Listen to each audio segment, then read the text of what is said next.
नमस्कार दोस्तों, स्टडी आई 94 में आपका बहुत बहुत स्वागत है। आज मैं भारतीय इतिहास का दूसरा पार्ट लेके आ रहा हूँ। अगर आपने पार्ट 1 नहीं देखा है तो हमारे प्लेलिस्ट में जाकर के देख लीजिएगा। आज का video lecture basically stone age पे फोकस रहेगा। तो ये स्टोन एज क्या है? देखिए, इस काल के लोग टूल्स यानी औजार के रूप में पत्थरों का उपयोग करते थे, इसलिए इस एज को स्टोन एज यानी कि पाषाण कहा जाता है। और जिस काल में तांबे और पत्थर दोनों साथ साथ में उपयोग होता था उसको बोलेंगे ताम्रपाषाण काल। और जिस काल में लोहे को औजारों के रूप में उपयोग किया जाता था उसको बोलते हैं लोह युग। और मुझे कमेंट करके बताइएगा कि अभी हम लोग कौन सा युग में जी रहे हैं। तो चलिए आज का वीडियो लेक्चर शुरू करते हैं। देखिए, जो भारत का इतिहास है निम्नलिखित 3 भागों में डिवाइड किया गया है। कौन कौन सा? प्री हिस्ट्री, प्रोटो हिस्ट्री और हिस्ट्री। ये प्री हिस्ट्री, प्रोटो हिस्ट्री और हिस्ट्री क्या है? देखिए, वैसे तो इतिहास एक कंटिन्यूअस प्रोसेस होता है, इसको हम डिवाइड नहीं कर सकते हैं, लेकिन अध्ययन की सुविधा के लिए इसको हमें टुकड़ों में बांटना पड़ता है, डिवाइड करना पड़ता है अध्ययन की सुविधा के लिए। एक बात याद रखिएगा, जो हिस्ट्री है वो हमेशा सोर्स बेस होता है, सोर्स पर आधारित होता है इतिहास का लेखन। अगर इतिहास का लेखन सोर्स पर आधारित नहीं होता है तो उसको इतिहास नहीं क्या कहते हैं, उसको साहित्य कहते हैं। इसलिए इतिहास लेखन में सोर्स का बहुत महत्वपूर्ण भूमिका है। तो यहाँ पे प्री हिस्ट्री, प्रोटो हिस्ट्री और हिस्ट्री में यही फंडा है। जो प्री हिस्ट्री है ओनली यहाँ पे सिर्फ आर्कियोलॉजिकल सोर्स ही उपलब्ध है, यानी कि पुरातात्विक सोर्स ही उपलब्ध है, यहाँ पे साहित्यिक सोर्स उपलब्ध नहीं है। इसलिए जो इसका इतिहास जो लिखा गया है वो सिर्फ और सिर्फ पुरातात्विक सोर्स के आधार पर ही लिखा गया है, और इसलिए इसको प्री हिस्ट्री में रखा गया है। देखिए, जो इतिहास है, इतिहास 2 तरह के सोर्स हैं, एक तो पुरातात्विक सोर्स होता है और दूसरा साहित्यिक सोर्स होता है, और दोनों सोर्स एक दूसरे को पुष्टि करना चाहिए, तब जाकर के इतिहास कहलाएगा। और लेकिन प्री हिस्ट्री के केस में आपका सिर्फ आर्कियोलॉजिकल सोर्स ही उपलब्ध है और उसी को लेकर के इतिहास लिखा गया है, और इसलिए इसे कंप्लीट इतिहास नहीं कह सकते हैं, इसलिए इसको प्री हिस्ट्री में रखा गया है। और प्री हिस्ट्री जो बेसिकली जो पाषाण काल है वो पूरा प्री हिस्ट्री में आएगा। और पाषाण काल को भी 3 भाग में डिवाइड किया गया है। कौन कौन सा? पेलियोलिथिक, मेजोलिथिक और नियोलिथिक। पेलियोलिथिक का मतलब होता है पूरा पाषाण काल, मेजोलिथिक का मतलब होता है मध्य पाषाण काल, और नियोलिथिक का मतलब होता है नव पाषाण काल। जो पेलियोलिथिक का टाइम पीरियड है वो करीब करीब 2 मिलियन बीसी से लेकर के 10,000 बीसी तक। कहने का मतलब है कि 20 लाख ईसा पूर्व से लेकर के 10,000 ईसा पूर्व तक।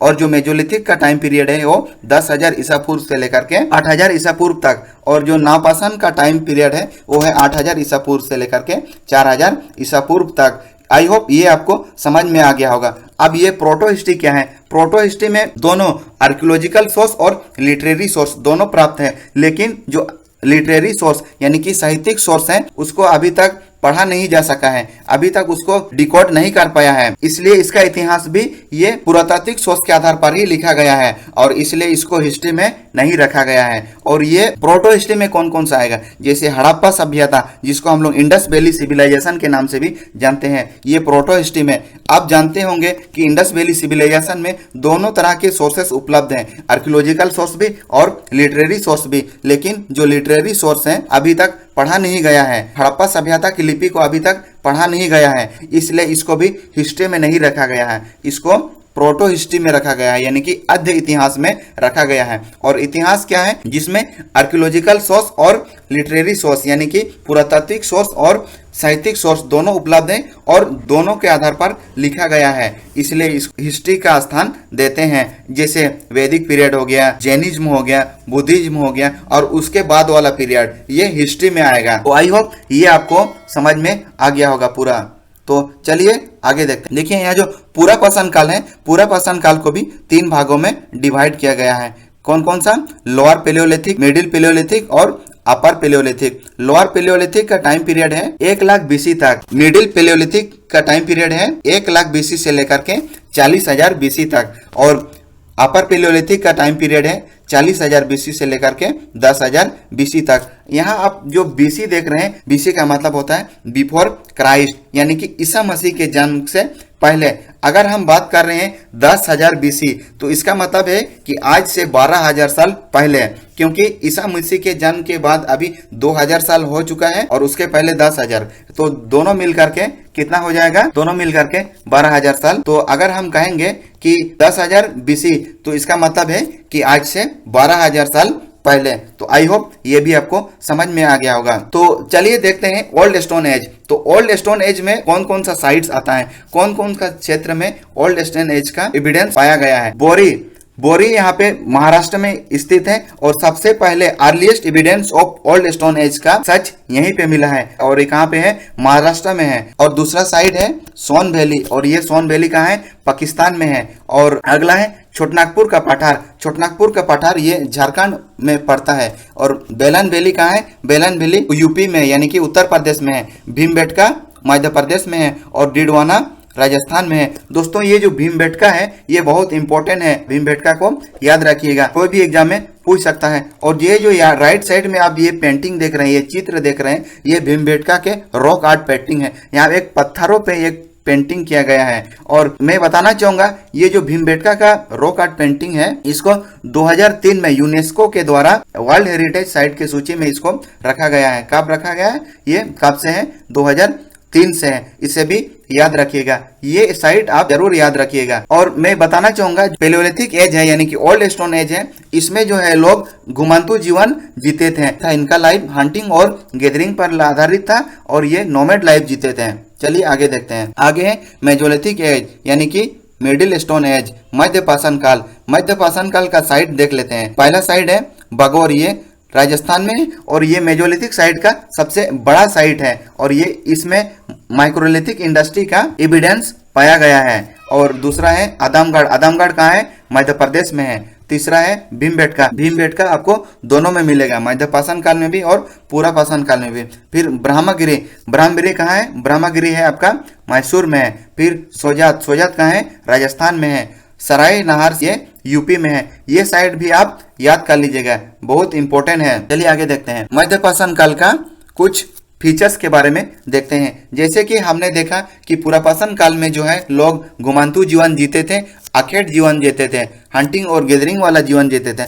लेकिन इसमें कुछ परिवर्तन दिखाई देता है। जो सबसे बड़ा परिवर्तन जो है वो क्लाइमेट चेंज देखने को मिलता है। फिर ये क्लाइमेट फिर धीरे धीरे गर्म और ह्यूमिड होने लगता है, बारिश होने लगता है और बारिश होने के चलते यहाँ पे फ्लोरा और फौना आपको देखने को मिलेगा यहाँ। और सबसे पहले इसी काल में पशु और पौधों का डोमेस्टिकेशन शुरू हो गया था और हंटिंग और गैदरिंग ये कंटिन्यू रहा। और सबसे पहले लोग यहाँ पे गंगा प्लेन पर कॉलोनाइज करना शुरू कर दिया, यानी कि लोग गंगा प्लेन पर रहने लगा। इस फीचर को भी थोड़ा याद रख लीजिएगा, ये बहुत इंपॉर्टेंट है, इसे भी याद रखिएगा। चलिए आगे देखते हैं। मेजोलिथिक एज के यानी कि मध्य पाषाण काल के कुछ यहाँ पे टूल्स मैंने आपको दिखाया है। तो चलिए देख लेते हैं कौन कौन सा टूल्स है। ब्लेड्स एल आपका ब्लेड्स का टूल्स है। और क्रेसेंट आपका ये हो गया। ट्रिंगल, ये जो ट्रिंगल शेप का जो औजार है ये ट्रिंगल शेप का औजार है। और ये क्या है, ये है आपका भला। और एरोहेड, सिकल्स, डेगर इत्यादि इस एज का टूल्स है। इस एज में इस तरह का टूल पाया गया है, इसे भी याद रखिएगा। आगे देखते हैं। आगे न्यूलिथिक पीरियड यानी कि नवपाषाण काल। नवपाषाण काल के कुछ फीचर्स को देख लेते हैं। नवपाषाण काल में यहाँ पे जो खेती करना जो सबसे पहले शुरू हुआ ये नवपाषाण काल में शुरू हुआ। और लोग जो नोमैड लाइक थे, जो नोमैडिक जीवन व्यतीत कर रहे थे, यहाँ पे जैसे जैसे खेती करना शुरू हो गया वैसे ही लोग यहाँ पे एक जगह रहने लगा और यहाँ पे सेटल लाइफ यानी कि अस्थायी जीवन यहाँ से शुरू होने लगा। और इसी काल में ही चक्का का आविष्कार भी हुआ और रागी और गेहूं जैसे फसलों का खेती करना शुरू हुआ। और यहाँ पे आपको पोट्री यानी कि मिट्टी के बर्तन यहाँ पे आपको देखने को मिलता है नवपाषाण काल में। और एक यहाँ पे इंपॉर्टेंट फीचर्स है। और यहाँ पे जो डेड बॉडी है, डेड बॉडी को सिस्टमेटिक तरीका से डिस्पोजल करना शुरू किया। कौन सा काल में, न्यूलिथिक एज में यानी कि नवपाषाण काल में। कुछ इंपॉर्टेंट साइट को भी देख लेते हैं हम लोग न्यूलिथिक एज के। जैसे इमामगांव हो गया, इमामगांव महाराष्ट्र में है। बुरझोम कहाँ है, कश्मीर में है। मेहरगढ़ पाकिस्तान में है। दौजाली हदिंग ये असम में है। हलूर आंध्र प्रदेश में है। पेयमपाली आंध्र प्रदेश में है। और चिरान बिहार में है। इसको भी याद रखिएगा, इंपॉर्टेंट साइट है, परीक्षा में पूछता है। तो चलिए अभी हम लोग एमसीक्यू शुरू करते हैं। Which of the following site are put UNESCO world heritage site. निम्नलिखित में से कौन से साइट को यूनेस्को के वर्ल्ड हेरिटेज साइट में रखा गया है। पहला ऑप्शन है आदमगढ़, दूसरा है भीमबेटका, तीसरा है ब्रह्मगिरी, चौथा है सराय नहार। तो इसमें से मैंने पहले ही बता दिया था कि जो ऑप्शन बी है भीमबेटका है, इसको यूनेस्को के वर्ल्ड हेरिटेज साइट में रखा गया है। और ये कब कब रखा गया है? 2003। और ये जो यूनेस्को है, यूनेस्को का फुल फॉर्म है United Nations Educational Scientific and Cultural Organization. और इसका हेडक्वार्टर कहाँ है यूनेस्को का? यूनेस्को का हेडक्वार्टर है पेरिस, फ्रांस की राजधानी पेरिस में है। तो इसका आंसर हो जाएगा ऑप्शन बी। चलिए आगे देखते हैं। आगे है आग का आविष्कार कब हुआ? पुरापाषाण काल, मध्यपाषाण काल, नवपाषाण काल या इंडस वैली सिविलाइजेशन में? तो इसका आंसर हो जाएगा पुरापाषाण काल में। आगे देखते हैं। आगे है पहिया का आविष्कार कब हुआ? पुरापाषाण काल, मध्यपाषाण काल, नवपाषाण काल या हड़प्पा सभ्यता? पहिया का आविष्कार जो है आपका न्यूलिथिक एज यानी कि मध्यपाषाण काल में हुआ था, तो भी याद रखिएगा पहिया का आविष्कार नवपाषाण काल में हुआ है। आगे है किस काल में कृषि शुरू हुई? पुरापाषाण काल, मध्यपाषाण काल, नवपाषाण काल या इसमें से कोई नहीं? कृषि का जो शुरुआत हुआ है ये नवपाषाण काल में हुआ है, तो इसलिए इसका आंसर क्या हो जाएगा? आंसर हो जाएगा ऑप्शन सी। इसे भी याद रखिएगा। आगे देखते हैं। एक महत्वपूर्ण पुरापाषाण स्थल भीमबेटका किस राज्य में स्थित है? भीमबेटका किस राज्य में स्थित है? भीमबेटका स्थित है आपका मध्य प्रदेश में। तो इसका आंसर क्या हो जाएगा? ऑप्शन बी हो जाएगा। ये बहुत इंपॉर्टेंट है, याद रखिएगा। आगे देखते हैं। निम्नलिखित में से कौन सी साइट मध्यपाषाण साइट है? जैसे ब्रह्मगिरी, सजोता, सराय नहार सराय, ये इनमें से सभी साइट मध्यपाषाण साइट से संबंधित है, तो इसलिए इसका आंसर डी हो जाएगा। निम्नलिखित में से कौन सा साइट नवपाषाण साइट है? इनाम गांव, बुर्जहोम, मेहरघाट या चिरांद? ये सभी साइट नवपाषाण काल के साइट है, तो इसलिए आंसर हो जाएगा एबव ऑल। तो दोस्तों ये वीडियो लेक्चर आपको कैसे लगा? अगर अच्छा लगा तो लाइक कर दीजिएगा, चैनल को सब्सक्राइब कर दीजिएगा और बेल वाले आइकन को दबा दीजिएगा और दोस्तों के साथ शेयर करना ना भूलें। Thank you very much for watching the video. See you soon.